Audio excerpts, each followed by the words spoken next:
We already know that one way capital letters are used is at the start of sentences.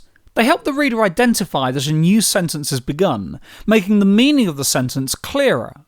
In the same way that we mark the beginning of a sentence, it's also important to mark the end of a sentence. One way this is done is with a full stop. Let's start by looking closely at the punctuation mark that is a full stop. The dot here shows that this punctuation may be used to end a sentence. You'll notice if you look at an exclamation mark or a question mark that the dot is there too. That's because full stops, exclamation marks and question marks all end sentences.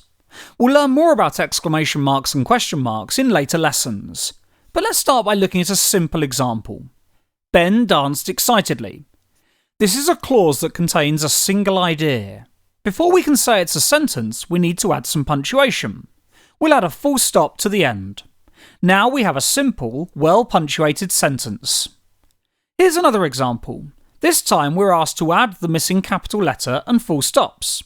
The giraffe danced, the elephant ran. If we read this out, it's clear that there are two separate clauses, or, in simple terms, there are two separate ideas. The giraffe danced, and the elephant ran. They need to be joined somehow. Whilst this could be done with a conjunction, such as and, we've been asked to just add the missing capital letters and full stops, not to add any words. So we need to separate these two clauses into two separate sentences. Let's put a full stop here, and then one at the end. We now have two simple sentences. Of course, we'll need to add a capital letter here too to show it's the start of a new sentence. When we're writing, it's crucial we punctuate our sentences correctly. All sentences need to be ended with punctuation that ends sentences. This could be an exclamation mark for exclamations, a question mark for questions, or a full stop.